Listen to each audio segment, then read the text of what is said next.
আমি জানতে চাইবো শ্রদ্ধেয় স্যার আব্দুল হাদী স্যারের কাছে কেমন লাগলো বন্যার গান। বন্যা, জি স্যার। তুই তো সুরের বন্যা বইয়ে দিয়েছিস মা।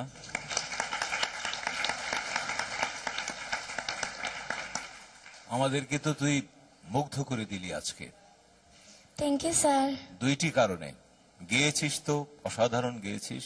এই বয়সে যে তুই এভাবে এমন চমৎকার করে, এমন সুরে, এমন তালে, এমন লয়কারি করে কি করে গাইলি, সত্যি আমরা অভিভূত হয়েছি তোর গান শুনে আজকে। এবং আরেকটি কারণ, তোর বয়স আমরা যতদিন থেকে দেখছি হয়তো 1 মাস কি 2 মাস বেড়েছে, কিন্তু তোর কণ্ঠের বয়স কিন্তু, তোর গানের বয়স কিন্তু 10 বৎসর বেড়ে গেছে।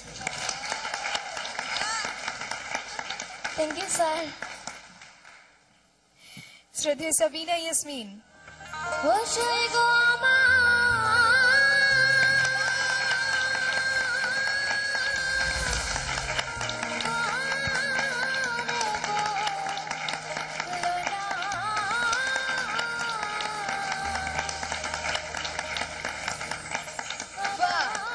বন্যা, স্ট্যান্ডিং ওভেশন। এখনো আরেকজন বিচারকের কাছ থেকে কিন্তু কথা শোনা বাকি আছে। আমরা জানতে চাইবো শ্রদ্ধেয় কুমার বিশ্বজিতের কাছে।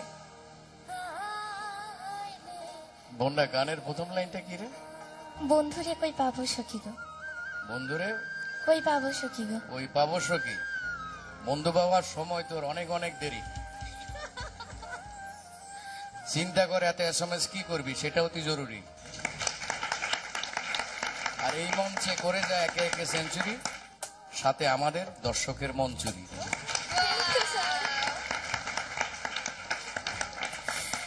দর্শকের মন চুরি করতে SMS চাইতে হবে, তবে তার আগে তোমার মা এসেছেন, ভাই এসেছেন, তাদের সাথে চলো একটু কথা বলে আসি।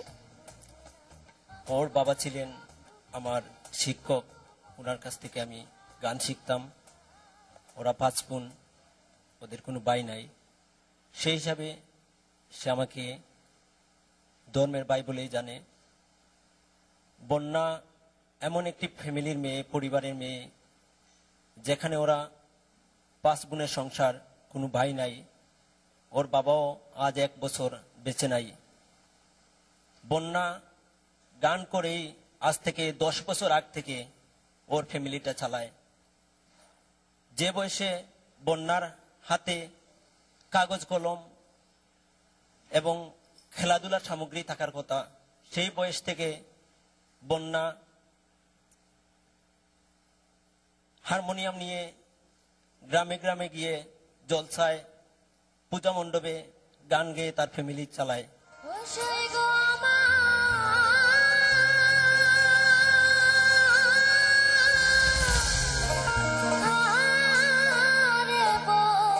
আমাকে SMS করতে হলে আপনার মোবাইল মেসেজ অপশনে গিয়ে SK স্পেস দিয়ে BONNA লিখে পাঠিয়ে দিন 6161 নম্বরে।